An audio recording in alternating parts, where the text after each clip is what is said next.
Bien-aimés, en ce matin, nous sommes arrivés à la fin de notre moment de prière et d'évangélisation. Aujourd'hui est lundi.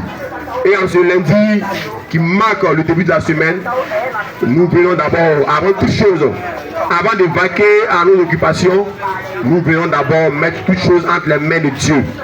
Voilà pourquoi en ce matin, tu entends notre voix, tu nous entends en train de prier et de parler de Jésus-Christ. Parce que c'est lui qui est le commencement et c'est lui qui est la fin. Et également, nous allons prier pour la nation. Parce que nous sommes en 2025 et 2025 est une année électorale. Ainsi donc, chacun doit prier. Chacun doit prier afin de mettre la nation, la Côte d'Ivoire. Chacun doit prier afin de mettre l'année 2025. Chacun doit prier afin de permettre que toutes choses puissent bien se passer. Confier toutes choses entre les mains de Dieu. Parce que nous sommes dans une nation. Et dès l'instant où tu es dans la nation, tout ce qui concerne la nation te concerne.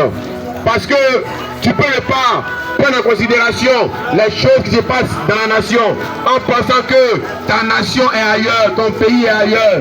Mais bien aimé, lorsque les choses vont commencer, si par ailleurs on ne le souhaite pas, il y a un événement, il y a des troubles, mon frère, ma soeur, c'est pas évident que tu pourras t'en sortir. Parce que les portes peuvent être fermées, les voies peuvent être bloquées. Et qu'est-ce qui prouve que tu pourras avoir un chemin pour rejoindre ta patrie ou ton pays? Voilà pourquoi, mon frère, ma soeur, il faut prier pour le bien-être de la nation. La Bible nous dit que notre paix dépend de la paix de la nation, du pays, de la ville où nous sommes. Parce que s'il n'y a pas la paix là où tu es, bien-aimé, ce sont des courses, ce sont des choses compliquées et dangereuses. Et nous ne voulons pas de cela. Et en tant que serviteur de Dieu, c'est de notre devoir de prier. Prier pour que la paix de Dieu soit au contrôle de toutes choses. Parce que la paix vient de Dieu, vient de Jésus-Christ. Et lorsque dans une nation il y a la guerre, c'est une œuvre spirituelle. La guerre est une œuvre spirituelle.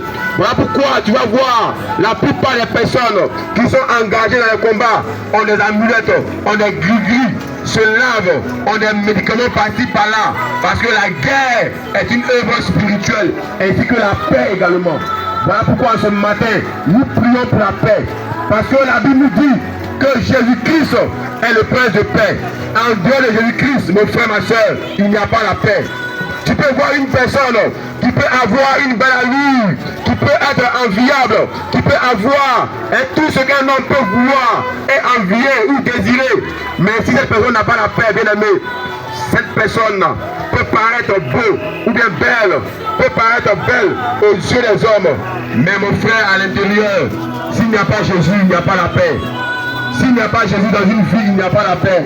Il n'y a que le trouble, il n'y a que la haine, il n'y a que la destruction. Donc je prie de façon prophétique pour la nation. Notre Père, notre Dieu, nous bénissons ton Saint-Nom.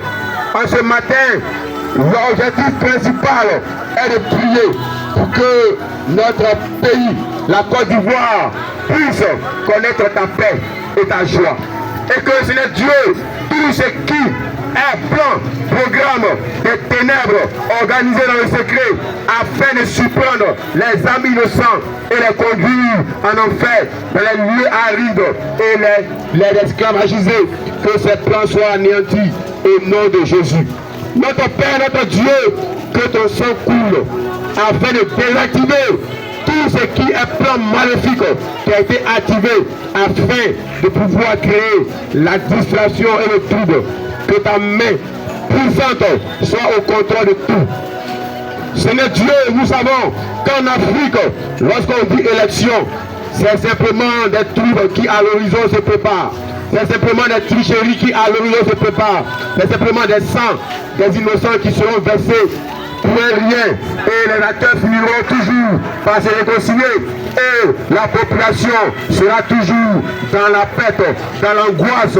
Et Seigneur Dieu, Ce n'est pas pour cela que tu as créé les hommes. Ce n'est pas pour cela que tu voudrais que nous puissions être sur la terre des hommes. Tu voudrais que les hommes, faits à ton image et à ta ressemblance, puissent marcher dans ta quête et dans ton amour et vivre en paix et en communion d'esprit. Seigneur Dieu, que ta grâce, ta miséricorde, ta puissance soit au contrôle de toute cette nation et que ton plan s'accomplisse ça et là. Et que les quatre vents du nord, du sud, de l'est et de l'ouest soufflent en la faveur de tes enfants. Souffle selon ton plan et tes programmes et balaie tout ce qui est contraire à ta volonté au nom de Jésus.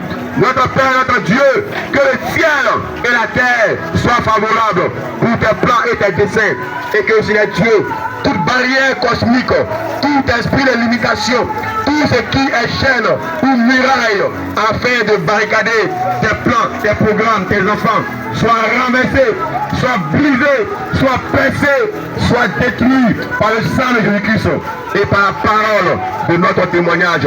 Merci de ce que tu fais de nous des vainqueurs et des personnes que rien ne pourra refroidir afin que nous puissions être puissants à la gloire de ton Saint-Nom. Seigneur Dieu, je te confie également tes serviteurs qui sont dans la nation et dans les nations. Sois avec eux, que jour après jour, tu les fortifies, tu leur accordes la force, tu leur accordes la sémence, tu leur accordes la détermination malgré toute œuvre de persécution.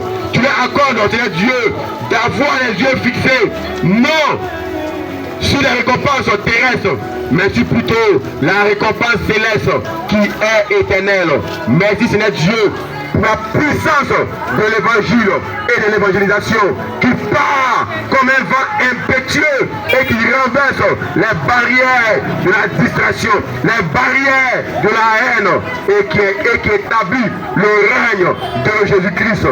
Au nom de Jésus. Merci pour ta grâce, merci pour ta gloire, merci pour tes merveilles. Gloire à toi.